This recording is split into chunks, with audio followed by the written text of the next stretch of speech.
কেতিয়া সিআইডিয়ে সম্পন্ন কৰিব অজিত কুমাৰ মেধিৰ তদন্ত অদৃশ্য শক্তিৰ বাবে বাছি যাব নেকি অজিত কুমাৰ মেধি এইবাৰ অজিত কুমাৰ মেধিৰ দুৰ্নীতিৰ তদন্ত বিচাৰি ৰাজপথত নমাৰ শংকাৰ বিপুল দাসৰ কাৰ বলত বলিয়ান এইজন অজিত কুমাৰ মেধি কিয় সিআইডিয়ে তদন্ত সম্পন্ন কৰা নাই হয় আমি আজি পুনৰ ক'ব বিচাৰিছো অজিত কুমাৰ মেধিৰ কথাই বিগত দিনত কেইবাবাৰো অসমৰ বিভিন্ন সংবাদ মাধ্যমত বাতৰি শিৰোনাম দখল কৰিবলৈ সক্ষম হৈছিল অজিত কুমাৰ মেধিৰ বিষয়ে অজিত কুমাৰ মেধিয়ে ভুৱা অনুসূচিত জাতিৰ প্ৰমাণপত্ৰৰে অসম চৰকাৰৰ পিডব্লিউডি বিভাগ অৰ্থাৎ গড়কাপ্তানিক বিভাগৰ পথ শাখাৰ তেজপুৰ শাখাৰ অধীক্ষক অভিযানৰূপে বৰ্তমানো কৰ্মৰত হৈ আছে এইজন অজিত কুমাৰ মেধিয়ে নিজকে এসসি বুলি প্ৰমাণ কৰাৰ চেষ্টা কৰিছিল কিন্তু পুনৰ এইজন অজিত কুমাৰ মেধিৰ বিৰুদ্ধে আন্দোলনৰ হুংকাৰ দিয়ে অনুসূচিত জাতি যুৱ ছাত্ৰ পৰিষদ অসমে তেজপুৰ পিডব্লিউডিৰ যিগৰাকী ছুপাৰ ইঞ্জিনিয়াৰ অজিত কুমাৰ মেধি মই তেখেতক এবাৰ ফটোখনো দেখুৱাবলৈ বিচাৰিছোঁ ৰাইজে চিনাত অকণমান সহজ হ'ব এইগৰাকী অজিত কুমাৰ মেধি এই অজিত কুমাৰ মেধিয়ে আপোনাৰ চাকৰি জীৱনত তিনিবাৰকৈ যেতিয়া পদোন্নতি লৈছিলে পদোন্নতিৰ সময়ত তেখেতে অনুসূচিত জাতিৰ এখন ভুৱা প্ৰমাণপত্ৰ জমা দিবলৈ তেখেতে চাকৰি পদোন্নতি লৈ আছিলে আগৰ কালচোৱাৰ কথা নকওঁ ছাত্ৰ জীৱনৰ কথা নকওঁ শিক্ষাৰ জীৱনৰ কথা নকওঁ কিন্তু চাকৰি জীৱনত তিনিটাকৈ পদোন্নতি লওঁতে সহকাৰী কাৰ্যবাহী অভিযন্তা অধীক্ষক অভিযন্তা পদলৈ যেতিয়া পদোন্নতি লৈছিলে তেখেতে ভুৱা অনুসূচিত জাতি প্ৰমাণপত্ৰ জমা দিবলৈ চাকৰি লৈছিলে আৰু এই কথাটো যেতিয়া 2024 চনৰ 12 জুলাই তাৰিখৰ যেতিয়া কামৰূপ জিলা আয়ুক্ত ডাঙৰীয়াই এখন প্ৰতিবেদন দিলে বা আমালৈ এখন পত্ৰ প্ৰেৰণ কৰিলে যে অজিত কুমাৰ মেধি কোনো কাৰণতে অনুসূচিত জাতিৰ অন্তৰ্ভুক্ত ব্যক্তি নহয় সেই কথাষাৰ আমি স্পষ্ট হোৱাৰ পিছত আমি গড়কাপ্তানিক বিভাগ অসম চৰকাৰৰ মুখ্যমন্ত্ৰী অনুসূচিত জাতি কল্যাণ সঞ্চালকালয় সংবাদ মাধ্যম সকলোতে আমাৰ শোণিতপুৰ জিলা আয়ুক্ত ডাঙৰীয়া সকলোতে আমি অভিযোগ দাখিল কৰিলোঁ অভিযোগ দাখিল কৰাৰ প্ৰায় আজি এটা বছৰ হ'ব হ'ল এই এটা বছৰত কিন্তু কোনো এটা সংশ্লিষ্ট বিভাগে অজিত কুমাৰ মেধিৰ বিৰুদ্ধে ব্যৱস্থা গ্ৰহণ নকৰিলে যোৱা 2024 চনৰ আপোনাৰ 24 চনত গড়কাপ্তানি বিভাগৰ আয়ুক্ত সচিব ডাঙৰীয়াই কামৰূপ জিলা আয়ুক্ত ডাঙৰীয়ালৈ এখন পত্ৰ প্ৰেৰণ কৰিলে যে অজিত কুমাৰ মেধিৰ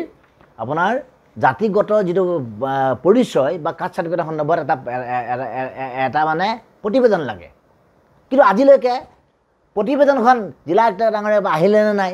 অজিত কুমাৰ মেধিৰ বিৰুদ্ধে কি ব্যৱস্থা গ্ৰহণ কৰা হ'ল নাথিং একো নহ'ল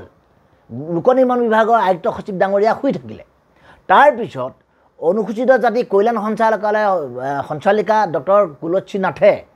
আমি অনুসূচিত যুৱ ছাত্ৰ পৰিষদে যি অভিযোগ দাখিল কৰিছিলোঁ এই অভিযোগ পত্ৰখন প্ৰেৰণ কৰি দিলে আপোনাৰ CID বিভাগলৈ CID বিভাগে এটা গোচৰ ৰুজু কৰিলে আৰু বৰ্তমান কৌশিক মল্ল বুজৰ বৰুৱা নামৰ এগৰাকী CID পৰিদৰ্শক ইন্সপেক্টৰ পৰ্যায়ৰ বিষয়াই বিষয়টো তদন্ত কৰি আছে বুলি আমাক জনাইছে যোৱা সময় আমি দুবাৰকৈ CID উলুবাৰী CID অফিচলৈ গৈ CID বিষয়াকে লগ হৈ গোটেই বিষয়টো আমি সবিস্তাৰে আলোচনা কৰিছোঁ তদন্ত কৰি আছে বুলি কয় তদন্ত কেতিয়াও সমাপ্তি নহয় ইতিমধ্যে আমি অনুসূচিত জাতি কল্যাণ সঞ্চালকালয়ত আমি বাৰম্বাৰ পত্ৰ দিছোঁ মেমৰেণ্ডাম দিছোঁ তদন্ত কৰি আছে বুলি কয় তদন্ত শেষ নহয় যদি এগৰাকী দোষী ব্যক্তিয়ে চাকৰি জীৱনত যদি শাস্তি নাপায় চাকৰিৰ পৰা যদি তেখেতে বৰ্খাস্ত নহয় কেতিয়া বৰ্খাস্ত হ'ব কেতিয়া শাস্তি হ'ব আমি শেহতীয়াকৈ মুখ্যমন্ত্ৰী কাৰ্যালয়ক এই বিষয়টো অৱগত কৰিছোঁ ইতিমধ্যে আমি গম পাইছোঁ মুখ্যমন্ত্ৰী ডাঙৰীয়াই এটা কঠোৰ ব্যৱস্থা গ্ৰহণ কৰিবলৈ আগবাঢ়িছে গতিকে অজিত মেধি ডাঙৰীয়া যে এই যে 2 নম্বৰ কামটোৰ লগত সহযোগিতা কৰি থাকে অসম অনুসূচিত জাতিৰ একাংশ বিষয়াই একাংশ কৰ্মকৰ্তাই আপোনাৰ যোৱা সময়ত আমি দেখুৱাইছোঁ এইগৰাকী বানেশ্বৰ দাস এখেতে অজিত মেধি অনুসূচিত জাতিৰ ব্যক্তি বুলি লিখি দিছিলে আপোনাৰ ঠিক তেনেকৈ এইগৰাকী আপোনাৰ উদয়ন দাস অনুসূচিত জাতি পৰিষদৰ বৰমূৰীয়া সেই সময়ত আছিলে তেখেতে লিখি দিছিলে এইগৰাকী হাজোৰ অতি ধুৰন্ধৰ ব্যক্তি আপোনাৰ অতি ধুৰন্ধৰ পৰমা দাস অনুসূচিত জাতি 2 নম্বৰী চাৰ্টিফিকেটবিলাকৰ মূল কেন্দ্ৰ মূল এজেণ্ট এইবিলাক মানুহে অনুসূচিত জাতিৰ নামত অজিত মেধিক ৰক্ষণাবেক্ষণ দি আছে অন্য কি অজিত মেধি ডাঙৰীয়াই 2024 চনত অৰ্থাৎ আজি আপোনাৰ 6 মাহৰ পূৰ্বে লোক নিৰ্মাণ বিভাগৰ আয়ুক্ত সচিব ডাঙৰীয়াৰ ওচৰত এখন পত্ৰ জমা দিছিলে অসম অনুসূচিত জাতি পৰিষদৰ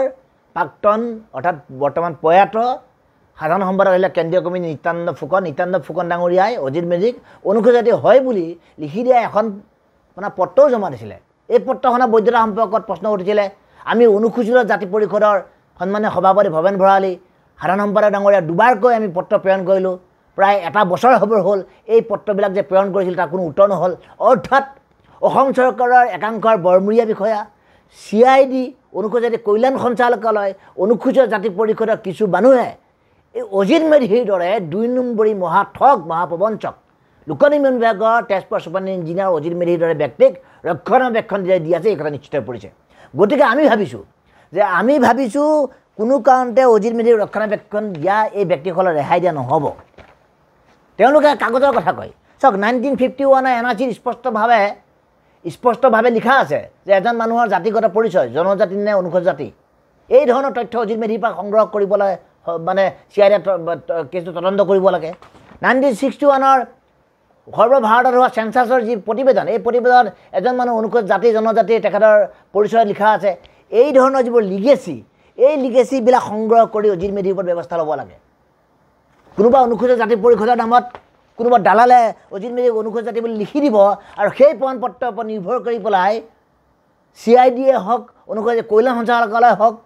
জিলা উপায়ুক্ত হওক মুখ্যমন্ত্ৰী কাৰ্যালয় হওক অনুসূচিত জাতি পৰিষদে হওক সকলোৱে অজিত মেধিক গোপন বুজাবুজিৰ মাজেৰে টকা পইচা লেনদেনৰ মাজেৰে ৰক্ষণাবেক্ষণ দি থাকিব এই কথা গ্ৰহণ কৰা নহ'ব আৰু সেইবাবে আমি অতি শীঘ্ৰে 2-3 দিনৰ ভিতৰতে অজিত মেধিৰ মালিগাঁৱত থকা বাসগৃহ আপোনাৰ ৰামদিয়াৰ নামপাৰা তেখেতৰ যিখিনি পৈতৃক গৃহ তাত আৰু অজিত মেধি তেজপুৰৰ যি ছুপাৰিণ্টেণ্ডেণ্ট ইঞ্জিনিয়াৰ কাৰ্যালয় আমি অতি শীঘ্ৰে ঘেৰাও কৰিম আৰু ধৰ্ণা কাৰ্যসূচী গ্ৰহণ কৰিম কাৰণ নিবেদন কৰিলোঁ গণতান্ত্ৰিক প্ৰক্ৰিয়া চৰকাৰৰ আবেদন জনালোঁ CID গোচৰ ৰুজু হ'ল চব কৰিলোঁ এতিয়া আৰু ৰেহাই দিয়া নহ'ব এতিয়া তেখেতলোকক শাৰীৰিকভাৱে প্ৰত্যাহ্বান জনোৱা হ'ব আৰু তেখেত য'তে নাপাওঁ অজিত মেধি চন্দনা দেৱৰ দৰে ব্যক্তিক ঠাইতে ঘেৰাও কৰি ৰাইজৰ সন্মুখত চিনাকি কৰি দিয়া হ'ব এতিয়া আমি সেই সিদ্ধান্ত ল'বলৈ আমি মানে আগবাঢ়িছোঁ news desk report first news Assam